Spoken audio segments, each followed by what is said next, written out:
What if I told you that the greatest technological breakthrough in human history is also creating the biggest economic crisis we've ever faced? Physical AI robots are performing miracles. They're saving lives in operating rooms, feeding millions through automated farming, and rescuing people from disaster zones.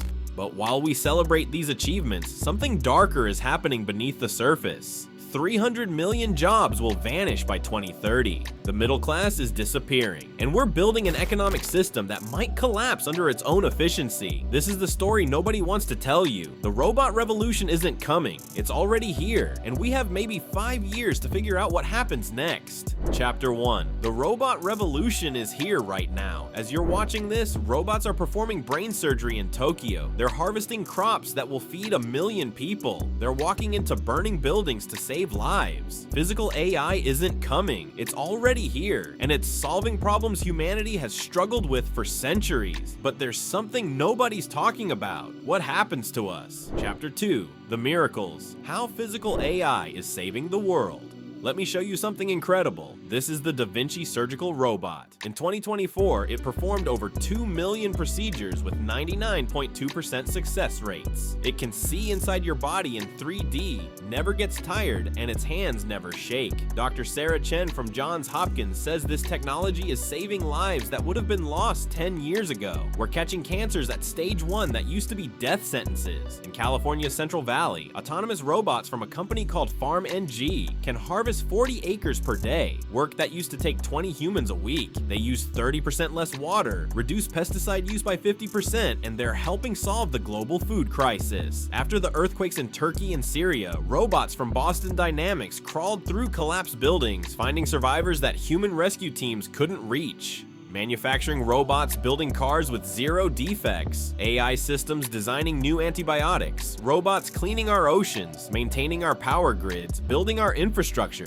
Physical AI is the promise of a better world, safer, healthier, more efficient. So why does this feel wrong? Chapter 3. The replacement. Meet the workers losing everything. Meet Marcus Thompson. For 23 years, Marcus worked the assembly line at a Ford plant in Michigan. Good pay, union benefits. He put 2 kids through college. In March 2024, Ford introduced Figure 02, a humanoid robot that can do everything Marcus did, faster, 24/7, no breaks, no benefits. Ford announced 12,000 manufacturing jobs eliminated. Marcus isn't alone. That surgical robot saving lives? The hospital laid off 40% of its surgical nursing staff. Those farming robots feeding the world? 2.5 million agricultural workers lost their jobs in 2024 alone. Customer service AI eliminated 3.2 million jobs. Warehouse automation took 1.8 million jobs. Transportation faces 4.5 million jobs at risk from autonomous vehicles. Manufacturing robots put 6.7 million jobs at risk. Goldman Sachs released a report in 2024 that nobody wanted to talk about. Their conclusion: physical AI will displace 300 million full-time jobs globally by 2030. That's 5 years away.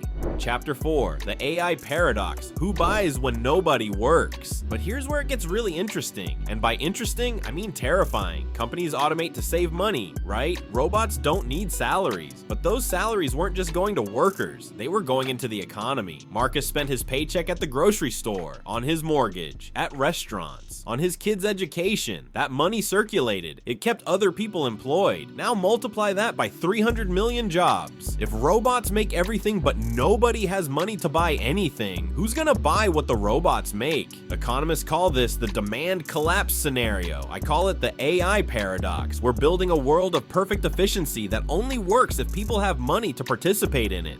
Chapter 5. The wealth gap. Who really wins? So who benefits from the robot revolution? In 2024, the combined wealth of the top 10 AI company CEOs increased by $487 billion.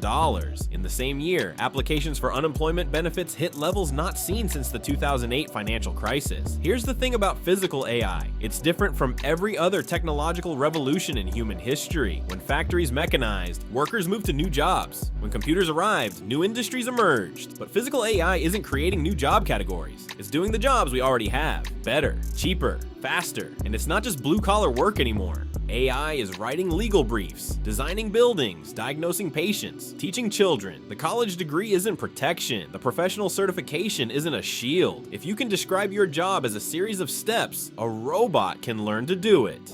Chapter 6, The Breaking Point. When society fights back in 2024, we saw something unprecedented. In 7 major cities across the United States, workers organized robot resistance protests. They weren't protesting for higher wages, they were protesting for the right to have jobs at all. One protest organizer said, "They keep saying adapt, retrain, learn new skills." Retrain for what? The robots are learning faster than we can. Some businesses started advertising themselves as AI free zones, staffed entirely by humans. They charged premium prices. People paid them. But here's the problem with that solution. Only the wealthy can afford to pay 3 times more for human service. Everyone else gets the algorithm. We're creating a 2-tier society, those who own the robots and those who compete with them. Corporate profits are at all-time highs. The S&P 500 is breaking records. And yet, something feels fundamentally broken. The middle class, the engine of consumer capitalism for 70 years, is disappearing. Not slowly, rapidly. Chapter 7, The 3 Solutions. None of them are easy. So what do we do? There are really only 3 paths forward, and nobody likes any of them. Option 1, universal basic income. The government gives everyone a monthly payment, enough to live on whether you work or not. The logic is simple. If robots are doing the work and generating wealth, that wealth has to circulate somehow. Studies in Finland and Kenya showed it could work. People didn't stop trying. They started businesses. They went back to school. They took care of their families. But critics say it's socialism, that it removes incentive to work. And the real question is, where does the money come from? Option 2, tax the robots. If a robot replaces a human worker, the company pays a tax equivalent to what they would have paid that human. Bill Gates proposed this in 2017. The idea is gaining traction. Tech companies hate it. They say it would stifle innovation, make America less competitive globally, and they have a point. If the US taxes robots, companies will just move to countries that don't. Option 3, do nothing. Let the free market sort it out. This is the option we're currently choosing by default, and history gives us a preview of how this story ends. Wealth concentrates at the top, the middle class evaporates, social instability increases, and eventually the system breaks. Chapter 8, The Ticking Clock. We have 5 years. Here's what keeps me up at night. In January 2024, robots couldn't fold a t-shirt. By December, they were doing full laundry service. In March, humanoid robots couldn't walk upstairs reliably. By October, they were doing parkour. The progress isn't linear, it's exponential. Every expert I spoke to, economists, AI researchers, labor organizers, they all said the same thing. We have maybe 5 years to figure this out. The window is closing fast. By 2030, it might be too late. That's not some distant future. That's your next car loan, your kid's middle school graduation. And while robots are advancing at exponential speed, policy moves at bureaucratic pace. Congress held exactly 0 hearings on physical AI job displacement in 2024. Meanwhile, companies are racing to automate everything as fast as possible. The incentive structure is clear. Automate first, ask questions never. And that leaves us, regular people, in limbo. Do you retrain? For what? Do you fight it? How? Do you accept it? And live on what? Chapter 9, The Question. What world do we want? Physical AI is genuinely miraculous. It can save lives, feed billions, solve climate change, eliminate dangerous work. But technology without policy is just chaos in slow motion. We're having the wrong conversation. The question isn't, can robots do our jobs? They can, they will, they are. The question is, what kind of world do we want to live in? Do we want a world where robot productivity creates abundance for everyone? Or a world where it creates wealth for a few and unemployment for everyone else? Right now, we're sleepwalking into the second option. And the scariest part, most people don't even know it's happening. The robot revolution isn't some future event we can prepare for. It's the world you're living in right now. The question isn't if this will affect you. The question is, when it does, will you be ready? And will the world?